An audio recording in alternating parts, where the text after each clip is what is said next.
Thank you all. Thank you all for coming today, and thank you all for staying today to hear me. I want to talk about the thing that Prime Minister Benjamin Netanyahu went out of his way not to discuss and ordered his cabinet ministers not to talk about, which is President Donald J. Trump's pending announcement that the United States recognizes Jerusalem as the capital of Israel.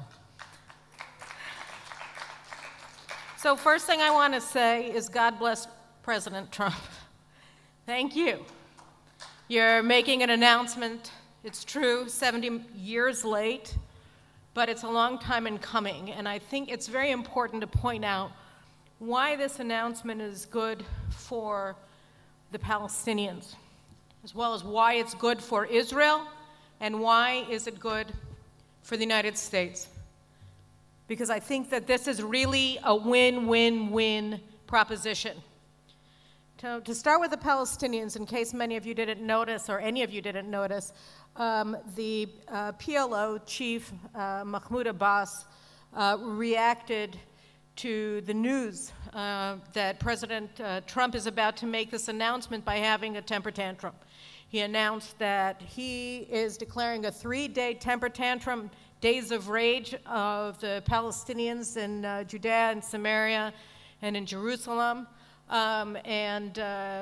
essentially saying, I am now leading a new terrorist campaign. I am going to start a new terrorist war. It's me. I'm doing it just like Arafat did before me.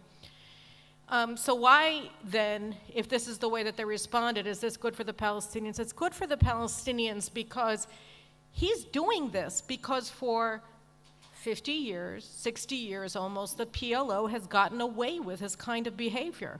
He's doing this because he thinks that this is what gets him the big bucks. This is what gets him $550 million a year in American assistance, billions of dollars in assistance from the EU, and he gets the nations of the world bending over backwards to serve him and to appease his needs at Israel's expense. This has been going on, this racket, for decades and decades and decades. So he's doing what has always worked for him.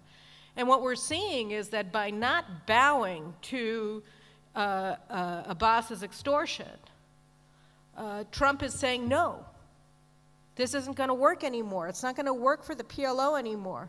To keep your own people hostage to your extremism and refusal to accept reality, that Israel exists, that Jerusalem is its capital, and that if you really want to make peace with Israel, then you have to recognize reality.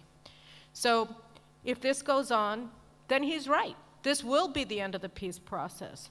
Or he'll be replaced by Palestinian leaders who are actually willing to base their policies to advance their people on reality, that they have to live in peace with Israel. In other words, on the one hand, it's possible that the Palestinian people who have been living under PLO tyranny, that has been holding their children hostage and indoctrinating them to become killers, is about to end.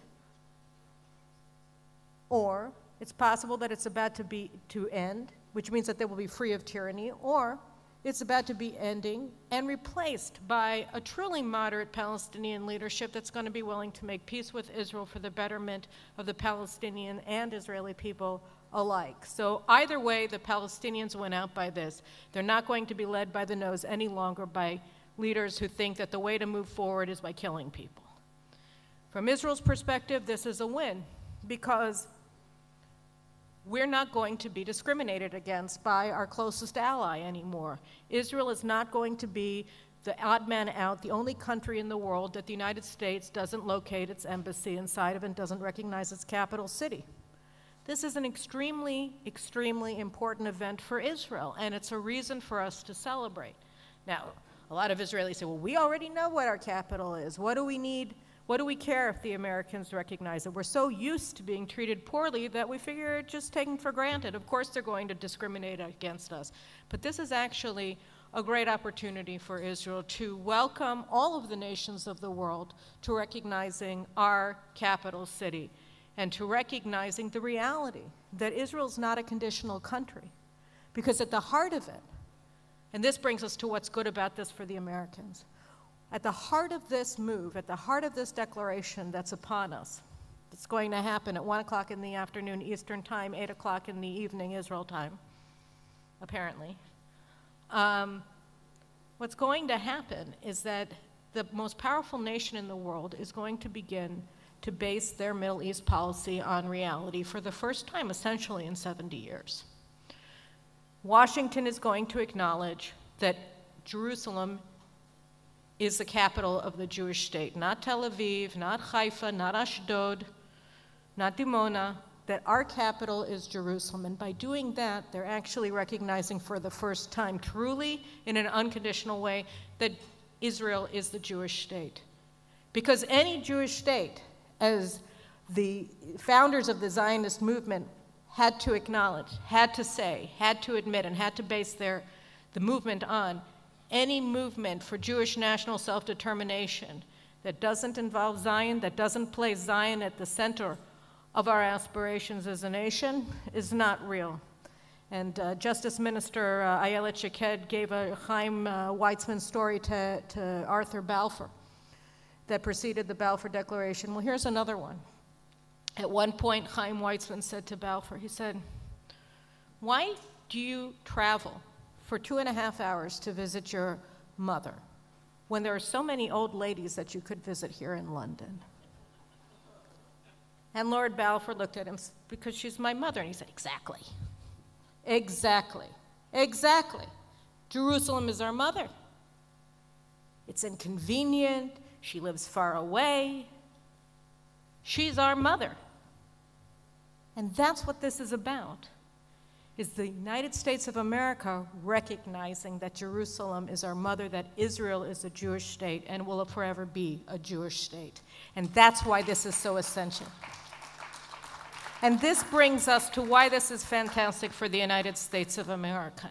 You know, I've been covering U.S. policy on Israel for a long time. I think I've been now writing for 17 years, which seems like an awful lot to me. But a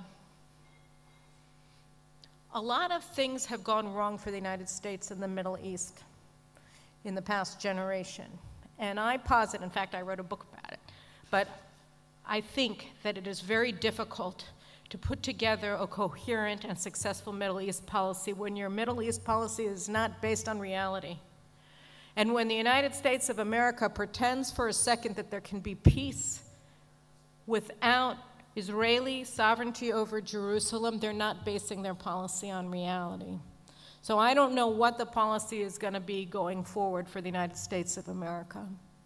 But I do know that it stands a far better chance of succeeding than all of the policies that have preceded it, because for the first time, the United States of America's Middle East policy will be based on reality. That is an amazing thing. So for anybody wanting to make America great again, the way to do it is by making America's foreign policy based upon the realities in the world as it is. So again, let me just end this conference in anticipation of a speech that's going to be given by President Donald Trump this evening, 70 years almost to the date after Israel was established, which will finally recognize our capital and say, God bless you, President Trump, and God bless America. Thank you very much.